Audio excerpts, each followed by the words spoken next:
Hello my dear friends, in previous lecture I have given you some questions in homework. Frequently student ask one question, sir, how can we decide that angle in NH4 plus is more than ammonia? Okay, so in 11th standard you studied one theory and that is VSEPR, valence electron repulsion pair theory. अब आप देखिए तो NH4 plus का जो structure है वो tetrahedral है इस तरह, ठीक है। ये NH4 प्लस, इसमें भी एंगल अगर हाइब्रिडाइजेशन से आप डिसाइड करते हैं एंगल, ठीक है, तो if hybridisation is sp3 then angle is 109 degree 28 minutes, angle is 120 degree in sp2, 180 degree in sp। लेकिन यहाँ प्रॉब्लम ये हो रहा है, हाइब्रिडाइजेशन का तो कोई डिफरेंस है ही नहीं। ये अमोनिया का स्ट्रक्चर है, देखो एमोनिया का स्ट्रक्चर, और यहाँ पे एक लॉन पेयर है, ये वाली लॉन पेयर। तो in ammonia no lone pair is present, this nitrogen is sp3, this nitrogen is sp3 hybridized. Then the question you are asked, why angle is more here than and why angle less here? So here 4 bond pairs are present, no lone pair present, 4 bond pair है, lone pair एक भी नहीं, ठीक है। यहाँ पे 3 bond pair present and 1 lone pair is present. So order of repulsion according to VSEPR theory, valence shell electron pair repulsion theory, here these bonds are repulsed, so dragged inside. So standard angle of sp3 hybridization is 109 degree 28 minutes. Okay, and this angle reduced to 109 degree 28 minutes to 107 degree, and here angle is observed near about 109 degree 28 minutes. Why? No repulsion is there, for all are bond pair, and in bond pair C, according to valence cell electron pair repulsion theory, repulsion order is the very less in bond pair, okay, then more in a bond pair, lone pair, then more in a lone pair। ये theory आप लोग 11th standard में पढ़े हुए। तो यहाँ पे सब बॉन्ड पेयर है, लोन पेयर एक भी नहीं है, तो minimum repulsion is that, so these bonds are relaxed, no stretching, no repulsion is there, so bond angle is 109 degree 28 minutes. Here bond angle decreases by 2 near about, okay, due to the repulsion of this lone pair and this bond pair. Repulsion is there, and due to repulsion these 3 bond drag inside and the geometry becomes trigonal pyramidal. This one is the tetrahedral, so finally bond angle decreases. So finally you can give answer, in ammonia the bond angle hydrogen nitrogen bond angle is more with respect to ammonia. Is it clear? तो ये जो है वो आप इस तरह लिख लीजिए, और फाइनली पूरा आंसर जो है VSEPR थियरी से देना है, ठीक है। ये ऑर्डर का सपोर्ट लेके फाइनली आप लिखो, due to VSEPR theory the bond angle in ammonia is more with respect to ammonium ion is more with respect to ammonia. Is it clear? Okay. After discussing this in-text question from according to your difficulty, we solved it, I discussed with you. Now let us move to the next question and topic we have to discuss. There are the halides of phosphorus. Halides of phosphorus. Phosphorus has 2 types of halides. First one is the phosphorus trihalides px3, phosphorus pentahalide px5. X is nothing but the halides ion. X is equal to fluorine, chlorine, bromine and iodine. यहाँ पे अगर हम X की बात करें, मतलब halogen की बात करें, तो फ्लोरीन, क्लोरीन, ब्रोमीन, यहाँ पे आयोडीन नहीं आएगा. Why? The size of phosphorus just after nitrogen in group number 15 is slight more than the nitrogen. So only 3 halogens have to attach with phosphorus. So 3 fluorine can attach, 3 chlorine, 3 bromine, and with adjustment 3 iodine, no problem. Okay, but here 5 halogen has to attach with a phosphorus. With a fluorine, there is size of phosphorus doesn't matter. With chlorine doesn't matter. With bromine and with adjustment 5 bromine can attach. But the size of iodine, you know very well, down the group the size of halogen atom increases. तो यहाँ पे phosphorus के surrounding area में 5 iodine लगना बहुत ही मुश्किल हो जाता है. इसको बोलते हैं स्टीयरिक हिंड्रेंस. जैसे आप ट्रैवल करते हो टू व्हील में, तो मैक्सिमम 2 आदमी बैठ सकते हैं ना कंफर्टेबल. अब आप बोलेंगे कि यहाँ पे 5 बैठना है, तो आप बोलेंगे कि नहीं, नॉट पॉसिबल. तो यहाँ पे जितनी जगह है फॉस्फोरस के सराउंडिंग एरिया, तो फ्लोरीन 5 पॉसिबल नहीं, ये 5, ये बाय एडजस्टमेंट 5 ब्रोमीन पॉसिबल है, लेकिन 5 आयोडीन पॉसिबल नहीं है. तो ध्यान में रखना, फॉस्फोरस पेंटा आयोडाइड स्टेबल मतलब एग्जिस्ट नहीं है. ये सब बन सकते हैं. तो इसके हिसाब से हमें क्वेश्चन बनाना है कि राइट अ नोट ऑन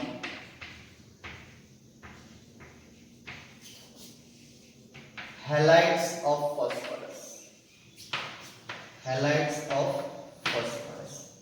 और ये क्वेश्चन ऐसे भी आ सकता है, ये तो बहुत लंबा क्वेश्चन होगा. अगर शॉर्ट बोले तो give preparation properties and uses of PCl3 and PCl5 phosphorus trichloride. 2 halogen की प्रिपरेशन की सिलेबस में अगर यहाँ आप शॉर्ट नोट भी लिखते हो, right the short note of halides of phosphorus, तो यहाँ से स्टार्ट करना है कि ये 2 टाइप के हैलाइड है. इसमें हेलोजन जो है फ्लोरीन, क्लोरीन, ब्रोमीन, आयोडीन. ये फ्लोरीन, यहाँ पे आयोडीन है, यहाँ पे आयोडीन नहीं है, प्लीज ध्यान में रखिएगा. अगर आपको क्वेश्चन ऐसा आता है कि give preparation properties and uses of phosphorus trichloride and phosphorus pentachloride, तो आपको ये वाली ये जो क्लासिफिकेशन है वो आपको नहीं देना है. ठीक है. क्वेश्चन शॉर्ट अगर 2 मार्क्स में आता है तो सिर्फ एक की प्रिपरेशन प्रॉपर्टी आपको पूछी जाती है, फॉस्फोरस ट्राइक्लोराइड या तो फॉस्फोरस पेंटाक्लोराइड. अगर लंबा क्वेश्चन है तो दोनों की. तो चलिए हम पहला स्टार्ट करते हैं, फॉस्फोरस ट्राइक्लोराइड PCl3. इसका नाम है phosphorus trichloride. So first is the preparation method number 1, bypassing. खास ध्यान रखिएगा, bypassing ड्राई क्लोरीन गैस. ये चीज तो लिखनी है क्योंकि अगर मॉइस्ट क्लोरीन गैस है तो वाटर रिएक्ट करेगा, क्लोरीन रिएक्ट नहीं करेगा. bypassing dry chlorine over heated white phosphorus, overheated white phosphorus.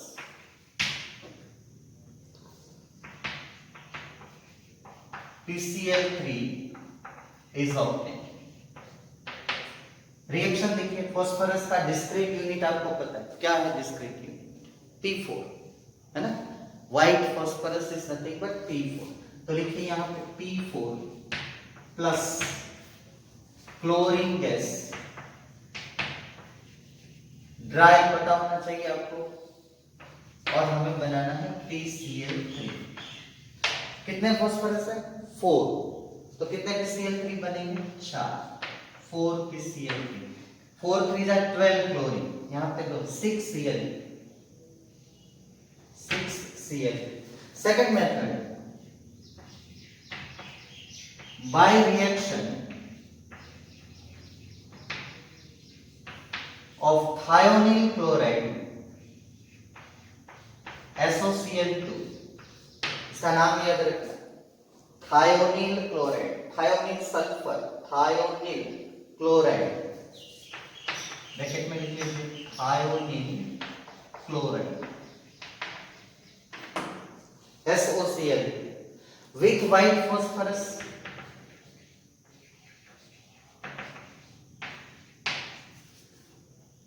we get PCl। ये बोर्ड पूरा लिख लीजिए। चलिए रिएक्शन लिखते हैं, व्हाइट फॉस्फोरस थायोनिल क्लोराइड पास करते हैं, तो जितने फॉस्फोरस वो हमको देंगे PCl3 फॉस्फोरस ट्राइक्लोराइड, वो तो पता ही आपको यही बनाना है। यहाँ पे जितने जो सल्फर है वो हमको सल्फर डाइऑक्साइड देंगे SO2, ठीक है। एक प्रोडक्ट, ये रिएक्शन इसलिए डिफिकल्ट है कि यहाँ एक प्रोडक्ट जो है वो अमेजिंग मिलते हैं, वो है डाई सल्फर डाइक्लोराइड। आप 11th स्टैंडर्ड में पढ़े हुए हो H2O2, कैसा स्ट्रक्चर था उसका, OO ऐसे HH। इसी तरह डाई सल्फर डाइक्लोराइड ऐसे Cl और Cl, ये प्रोडक्ट यहाँ पे मिलती है, तो S2Cl नाम लिखना नीचे, डाई सल्फर डाइक्लोराइड, ठीक है। अब ये पूरा रेडॉक्स रिएक्शन है तो बैलेंस करने में बहुत ही प्रॉब्लम होगा, तो यहाँ पे मैं आपको बोल देता हूँ कि यहाँ stoichiometry by redox reaction method 8 आएगी, ठीक है। 8 सल्फर जो है वो आपको यहाँ से, ये कितने क्लोरीन है, 8 2 जा 16, तो मैंने कितने यूज किए यहाँ 4 3 जा 12, तो बाकी बचे 4, तो पहले इसको बैलेंस कीजिए। 2S2Cl2, तो कितने सल्फर यूज किए मैंने, 4, तो 8 में से 4 निकल गए, तो बाकी कितने बचे, 4SO, ठीक है। ये प्रोडक्ट, ये दो मेथड बहुत ही इजी मेथड है। अब मैं आगे चलता हूँ प्रॉपर्टीज।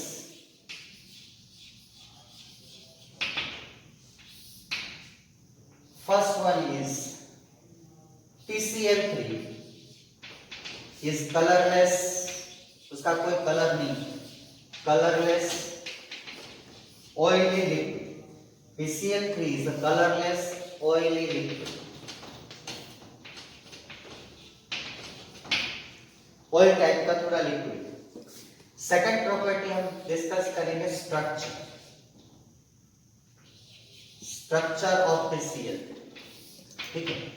अब एमोनिया का स्ट्रक्चर आपको पता है, एमोनिया किस तरह का मॉलिक्यूल है, AB3 टाइप का।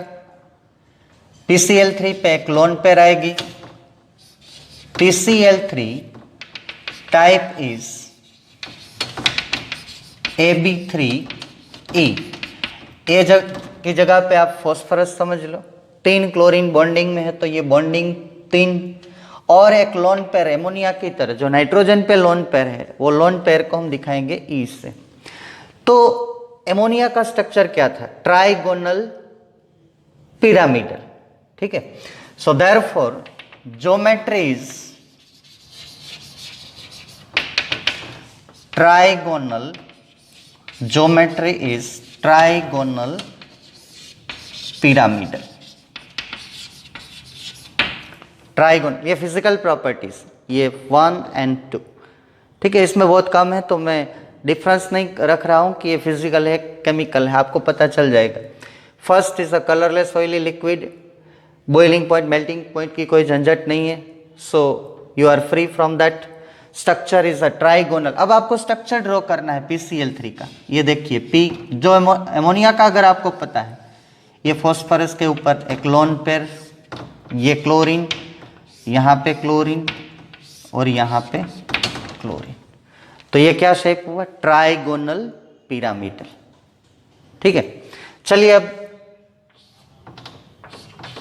ये शॉर्ट में लिख लेता हूँ, केमिकल प्रॉपर्टीज। ठीक है, ये जो प्रॉपर्टीज मैंने बताई वो है PP, physical properties.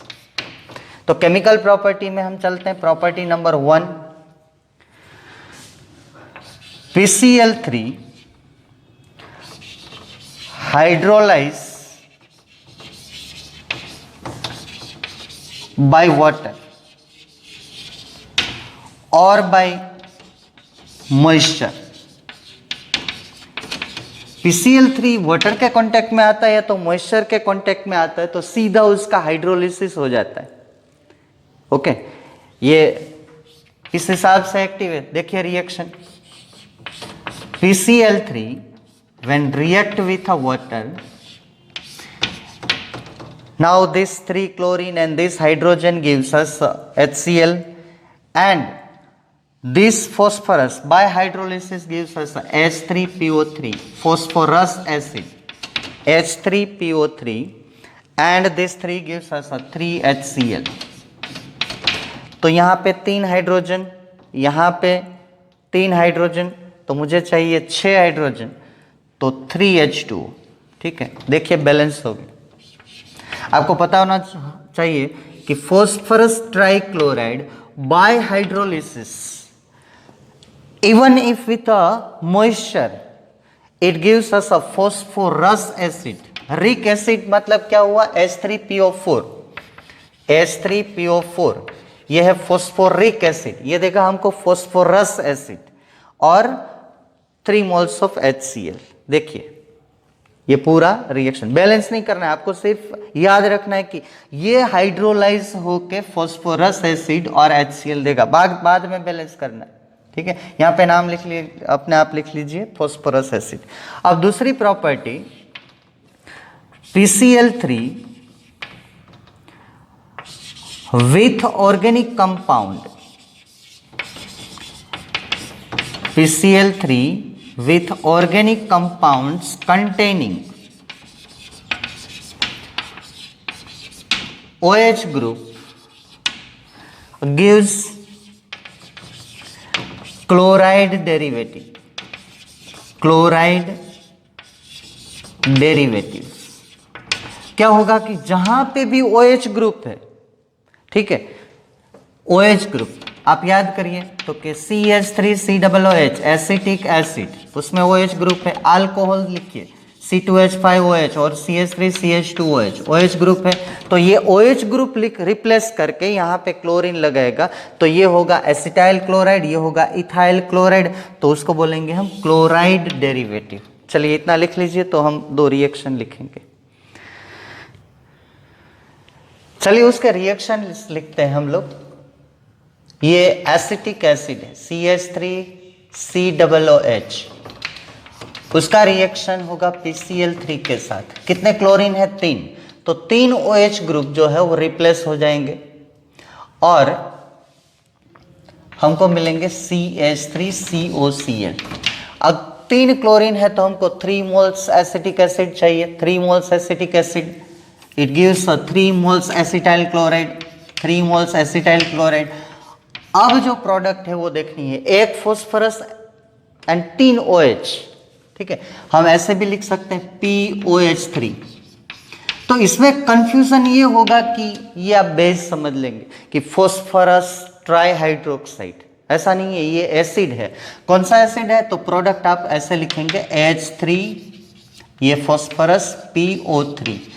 Once again we get phosphorus acid, 1 phosphorus के साथ 3 OH, लेकिन ये एसिडिक, ये बेसिक OH नहीं है, ये एसिडिक OH है, तो फॉर्मूला ऐसा बनेगा H3PO3।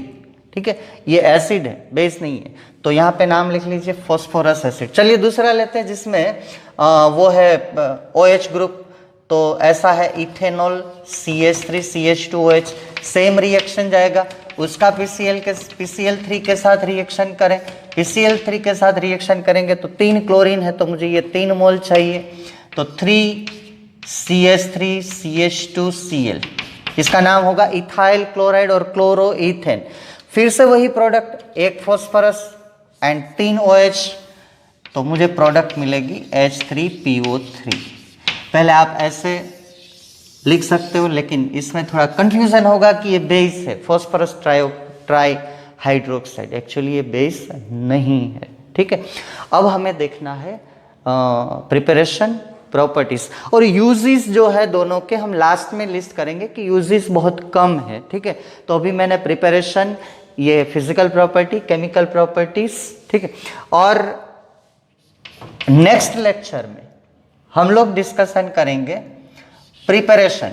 चलिए पहले प्रिपरेशन कर देते हैं, बाद में प्रॉपर्टीज और यूजेस हम नेक्स्ट में लेंगे। प्रिपरेशन ऑफ PCl5, क्योंकि ये प्रिपरेशन जो है एक जैसी है तो साथ में मैं यहाँ ले लेता हूँ, PCl5 में आ जाता हूँ। यहाँ पे यूजेस नहीं ले रहा हूँ कि यूजेस लास्ट में हम लिस्ट करेंगे, ठीक है। तो पहला बहुत इजी, यहाँ पे आप कंपेयर करिए प्रिपरेशन ऑफ PCl3 में, तो क्या करते थे हम, ड्राई क्लोरीन पास करते थे व्हाइट फॉस्फोरस में। तो यहाँ पे भी वही करना है, by passing dry chlorine gas over heated white phosphorus, white phosphorus, white P4 से करिए तो रिएक्शन बहुत ही इजी है। White phosphorus solid, chlorine gas dry pass करो, ठीक है, आपको मिलेगा फॉस्फोरस पेंटाक्लोराइड PCl5। कितना फॉस्फोरस, 4 PCl5, ठीक है, ये सॉलिड है। तो कितने क्लोरीन मैंने यूज किए, 4 5 20, तो मुझे यहाँ चाहिए 5 Cl2। PCl3 बनाना है तो क्लोरीन जो है वो सफिशिएंट नहीं देना है, एक्सेस नहीं देना है, थोड़ा कम देना है। अगर आप एक्सेस क्लोरीन देंगे तो वही फॉस्फोरस में से आपको फॉस्फोरस पेंटाक्लोराइड मिलेगा। अब दूसरी मेथड देखिए, by reaction of white phosphorus with SO2Cl2। यहां बहुत कंफ्यूजन होता है इससे। मैंने पहले बताया कि SOCl2, ध्यान रखना पूरा, ये थायोनील क्लोराइड है। ये स्ट्रक्चर देखिए, S double bond OCl Cl। अब ये है SO2Cl2, तो ये स्ट्रक्चर ऐसा आएगा, S double bond O, S double bond O, Cl। तो इसका नाम है थायोनील क्लोराइड, इसका नाम है सल्फ्यूराइल क्लोराइड, सल्फ्यूराइल क्लोराइड। लेकिन रिएक्शन बहुत इजी जाएगा, सल्फ्यूराइल क्लोराइड। चलिए लिखते हैं P4 plus SO2Cl2, it gives us how much, 4 PCl5, 4 PCl5। तो यहाँ पे देखिए मुझे 4 5 20 क्लोरीन चाहिए, तो सीधा लिख दीजिए यहाँ पे 10 SO2Cl2 और ये सीधी प्रोडक्ट बन जाएगी 10 SO2 गैस, ठीक है। अगर कुछ बचता है तो अब लिखो 10 SO2 इज अ प्रोडक्ट, ये क्लोरीन यूज्ड, फॉस्फोरस यूज्ड, हमें मिल गया phosphorus pentachloride. My dear friends, अब हम नेक्स्ट लेक्चर में डिस्कस करेंगे इसका स्ट्रक्चर, इसकी केमिकल प्रॉपर्टीज एंड यूज। ये क्वेश्चन यहाँ पे खत्म नहीं होता है, ये आधा क्वेश्चन रहता है। सिर्फ प्रिपरेशन मैंने इसलिए यहाँ पे ली है ताकि उसका PCl3 के साथ आप कंपेयर कर सको। यहाँ क्लोरीन तो वहाँ पे भी ड्राई क्लोरीन, यहाँ वहाँ पे जितना चाहिए इससे यहाँ ज़्यादा चाहिए। वहाँ SOCl2 है फॉस्फोरस ट्राइक्लोराइड में, तो यहाँ SO2Cl2 है sulphuryl chloride. Okay, thank you friends, thank you very much.